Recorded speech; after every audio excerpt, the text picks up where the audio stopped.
Hello everyone.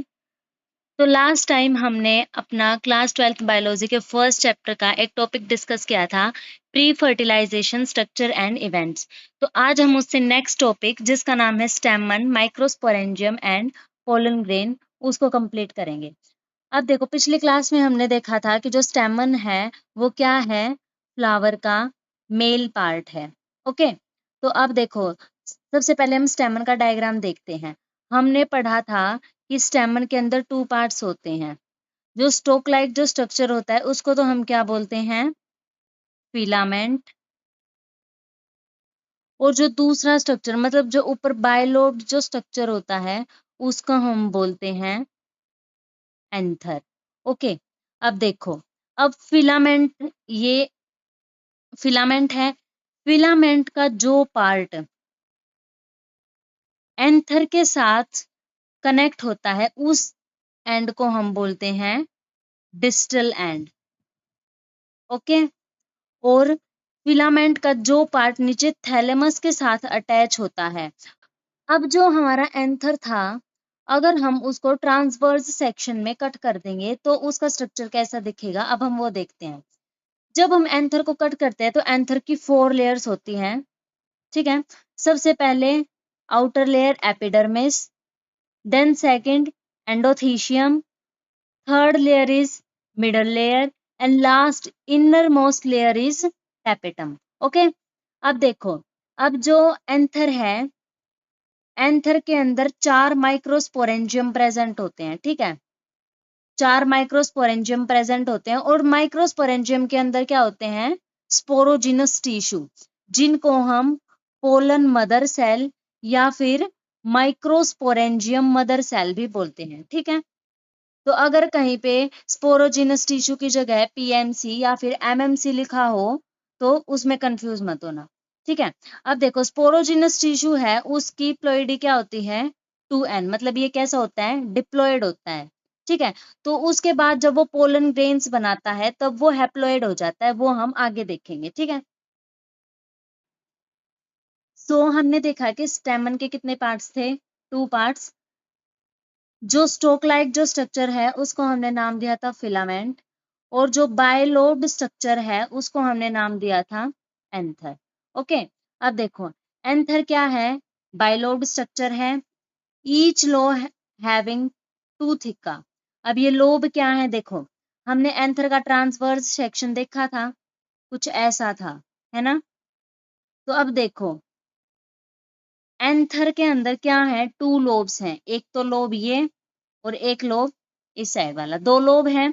और हर lobe में कितने थिका हैं, 2 थिका, जिनको हमने माइक्रोस्पोरेंजियम बोला था। ठीक है, तो ये क्या है, हर लोब में 2 थिका है, तो इसको हम क्या बोलते हैं, डायथिकस। ओके, अब देखो, टेट टेट्रागोनल कंसिस्ट 4 माइक्रोस्पोरेंजियम, मतलब जो पूरा एंथर है, अब देखो, एक थिका यहाँ था, एक थिका यहाँ, एक यहाँ और एक यहाँ।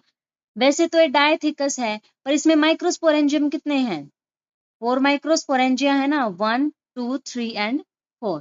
ठीक है, तो ये क्या है, डायथिकस और टेट्रास्पोरेंजिएट। ओके, अब देखो, microsporangia develop and become pollen sac. ठीक है, माइक्रोस्पोरेंजिया जब डेवलप होते हैं तो वो किसकी फॉर्मेशन करते हैं, पोलन सैक्स।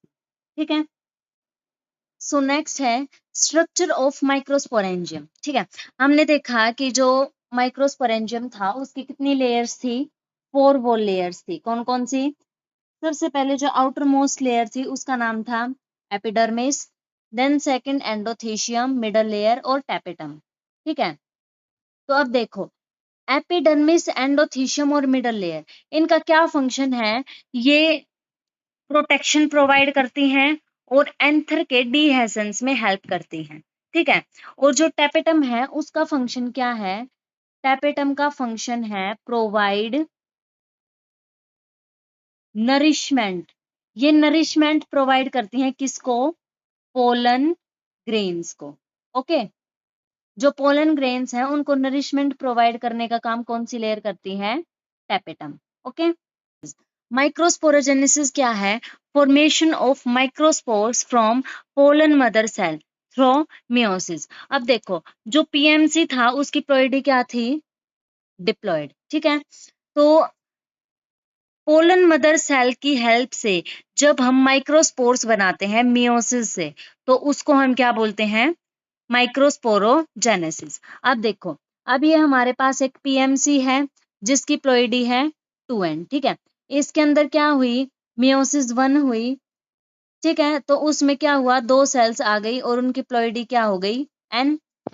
देन मियोसिस 2 हुई, तो उससे फॉर्मेशन हुई हमारे माइक्रोस्पोर टेट्राड की, जिसमें 4 सेल्स हैं, ठीक है। और इसकी प्लोइडी क्या है, हैप्लोइड, ओके। अब देखो जो 60% जो माइक्रोस्पोर टेट्राड होते हैं उनमें तो ओनली माइटोसिस 1 होती है, ठीक है। तो माइटोसिस 1 होने के बाद क्या होता है, जो पोलन ग्रेन है वो डेवलप होता है, उसमें 2 सेल्स आ जाती हैं, एक तो वेजिटेटिव सेल और सेकंड जनरेटिव सेल। जो वेजिटेटिव सेल है वो क्या होती है, लार्ज होती है, और जो जनरेटिव सेल है वो क्या होती है, स्मॉल होती है, ओके। और जो जनरेटिव सेल है वो क्या करती है, वेजिटेटिव सेल के साइटोप्लाज्म में एग्जिस्ट करती है, ठीक है। और जो बाकी के जो 40% जो बच जाते हैं उनमें क्या होती है, माइटोसिस 1 के साथ साथ माइटोसिस 2 भी कंप्लीट हो जाती है, ठीक है। माइटोसिस 2 कंप्लीट होने के बाद उनमें किस चीज की फॉर्मेशन होती है, अब देखो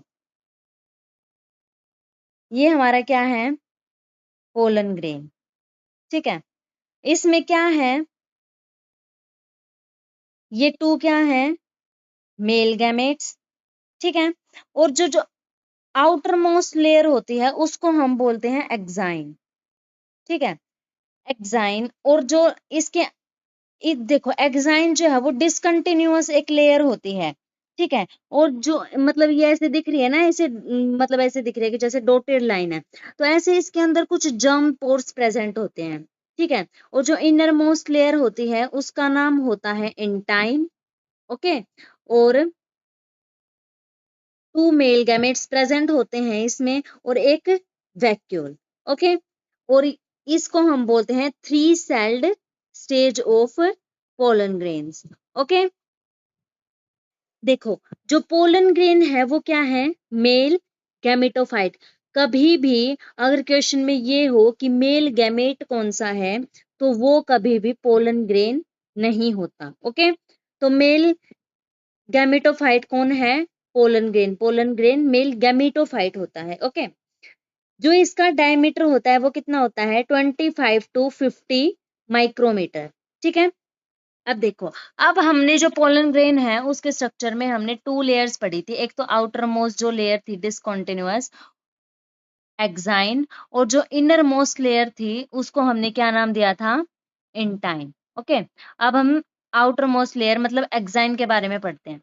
एक्साइन जो लेयर होती है वो बहुत हार्ड होती है, ठीक है। और किसकी बनी होती है, स्पोरोपोलिनिन के, ठीक है।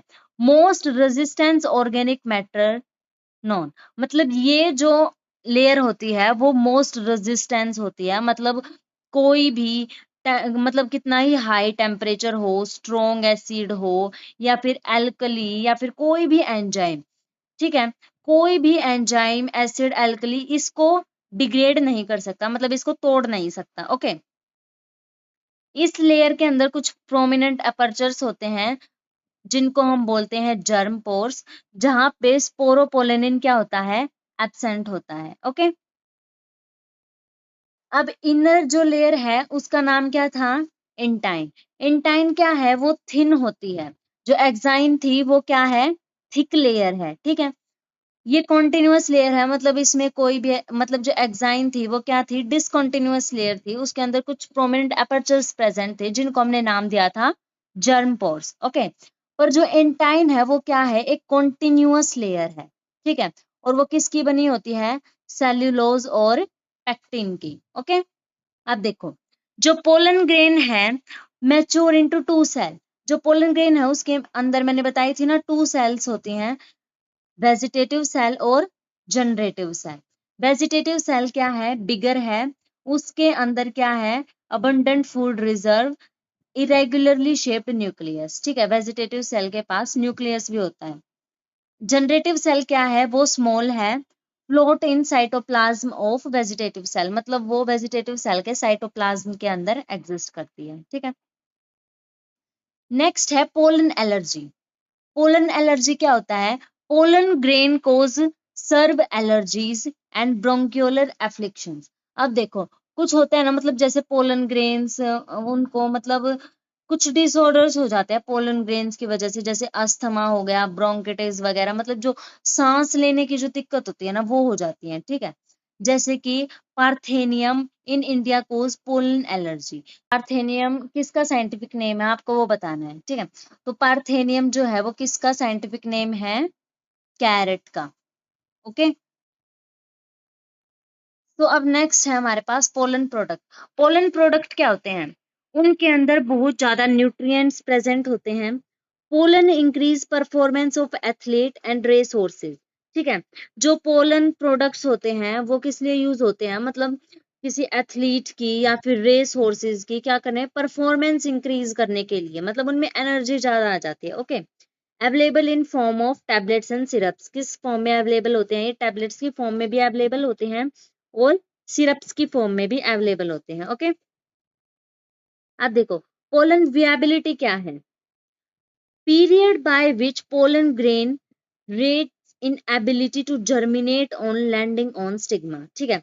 पोलन ग्रेन्स की वो विएबिलिटी, मतलब वो पीरियड पोलन ग्रेन्स का जब वो क्या करते हैं, जब तक वो जर्मिनेट कर सकते हैं, ठीक है, स्टिग्मा के साथ, ठीक है। इसके बाद है जो पोलन विएबिलिटी है राइस या फिर व्हीट की, वो क्या होती है, 30 मिनट्स के लिए, मतलब 30 मिनट्स के लिए वो जर्मिनेट कर सकते हैं, ठीक है। 30 मिनट्स के अंदर अंदर वो जर्मिनेट कर सकते हैं, उसके बाद उनकी जो पोलन विएबिलिटी है वो लॉस्ट हो जाती है, ठीक है। और जो रोजेसी और सोलेनेसी फैमिली होती हैं, उनकी जो पोलन विएबिलिटी होती है वो सेवरल मंथ्स, मतलब कुछ मंथ्स के लिए होती है, ठीक है। एक हमारा मेन पॉइंट है इस टॉपिक के बाद कि जो पोलन ग्रेन है वो बहुत ईयर्स, मतलब मैनी ईयर्स तक स्टोर किए जा सकते हैं, किसमें, लिक्विड नाइट्रोजन के अंदर, ठीक है। और कितने टेम्परेचर पे, -196 डिग्री सेल्सियस के टेम्परेचर पे, ओके। तो यहाँ पे हमारा टॉपिक कंप्लीट होता है। जो हमारे नेक्स्ट क्लास में है उसमें हम अपना नेक्स्ट टॉपिक पढ़ेंगे जिसका नाम है मेगा स्पोरेंजियम, ओके। तो आज की क्लास यहीं खत्म होती है। Thank you and have a nice day.